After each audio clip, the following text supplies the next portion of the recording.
சரிகமபா நிகழ்ச்சியில டாப் 5 ரவுண்ட்ல பவித்ரா வெளியேற போறாங்க அப்படிங்கிற மாதிரியான செய்திகள் தான் சமீபத்துல வெளியாகி, எல்லோருக்குமே மிகப்பெரிய ஒரு ஷாக்கிங்கை ஏற்படுத்தியிருக்கு. என்ன நடந்திருக்கு அப்படிங்கிறது தான் இந்த ஒரு வீடியோல நம்ம பார்க்க போறோம். டாப் 5 ரவுண்ட் இந்த வாரம் சரிகமபால நடக்க போகுது. அந்த ஒரு வாரத்துல பவித்ரா வெளியேறதுக்கு அதிகப்படியான வாய்ப்புகள் இருக்கு அப்படிங்கிற மாதிரியான டாக்ஸ் தான் ரொம்பவே வைரலா போய்கிட்டு இருக்கு.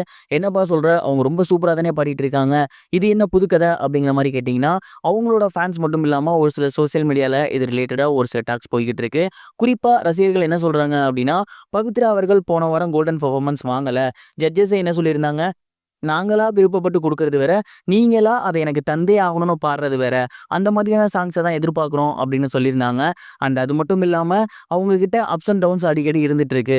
ஸோ கண்டிப்பா இந்த ஒரு டாப் 5 ரவுண்ட்ல டிக்கெட் டூ ஃபினாலாவ அவங்க வின் பண்றது அப்படிங்கிறது ரொம்பவே கஷ்டமான விஷயம். அது மட்டும் இல்லாம நல்லா கவனிச்சு பார்த்தீங்களா, அந்த இடத்துல சைந்தவி அவர்கள் அவங்க கிட்ட ஒரு விஷயம் சொன்னாங்க. கூடிய விரைவில அவங்க வந்து வெளிநாட்டு பயணங்களுக்கு போக போறாங்க. அங்க போயிட்டு பாட போறாங்க அப்படிங்கிற மாரி சொல்லியிருந்தாங்க. ஸோ கண்டிப்பா பார்த்தீங்கன்னா, பவித்ரா அவர்கள் ஆல்ரெடி வந்துட்டு வெளியேறதுக்கான வாய்ப்புல இருக்கிறதுனால தான், வெளிநாட்டு பயணங்கள முன்கூட்டியே புக் பண்ணியிருந்திருக்காங்க. அண்ட் அதனால தான் சைந்தவியுமே அவங்களுக்கு வந்து கிஃப்ட் குடுத்துருந்துருக்காங்க.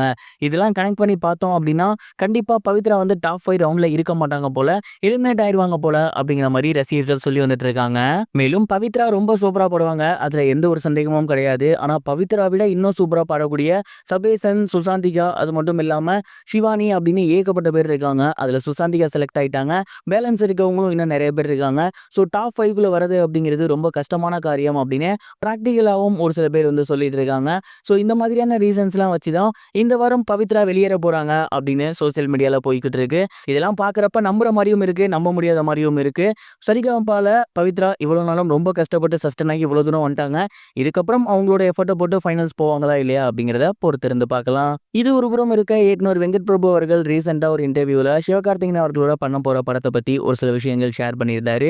குறிப்பா அவர் என்ன சொல்லியிருந்தாரு அப்படின்னா, நானும் சிவகார்த்திகேயன் அவர்களும் முன்கூட்டியே ஒரு படம் பண்றதாக இருந்துச்சு. ஆனா அந்த ஒரு டைம் தான் விஜய் சாரோட கோட் படம் எனக்கு புக் ஆகி இருந்துச்சு. அண்ட் அதனால தான் அந்த டைம் அவர் கூட படம் பண்ண முடியல. அதனால தான் எஸ்கேவை அதுல ஒரு கேமியோ ரோலும் கொடுத்திருந்தேன். அதை தொடர்ந்து அவரும் பிஸி ஆகிட்டாரு. நானும் கோட் படத்துக்கு அப்புறம் ஒரு நல்ல கதைக்காக வெயிட் பண்ணிட்டு இருக்கேன்.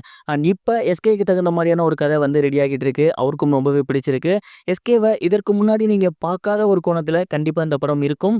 சிவகார்த்திகேயன் ரசிகர்களுக்கு அதிகமா காமெடி அப்படிங்கிறது பிடிக்கும். அண்ட் இந்த ஒரு படமுமே முழுக்க முழுக்க காமெடியா தான் இருக்கும்.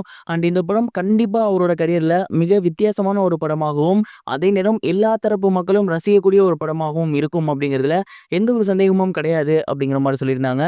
சிவகார்த்திகேயன் அவர்களோட 25வது படமா இந்த ஒரு படம் வரப்போகுது அப்படிங்கிற மாதிரி முன்னாடியே சொல்லியிருந்தாங்க. பட் ரொம்ப டிலே ஆகி 26 அப்படின்னா 27வது படமா இவர் கூட இருக்கும் அப்படிங்கிறது தெரிய வந்திருக்கு.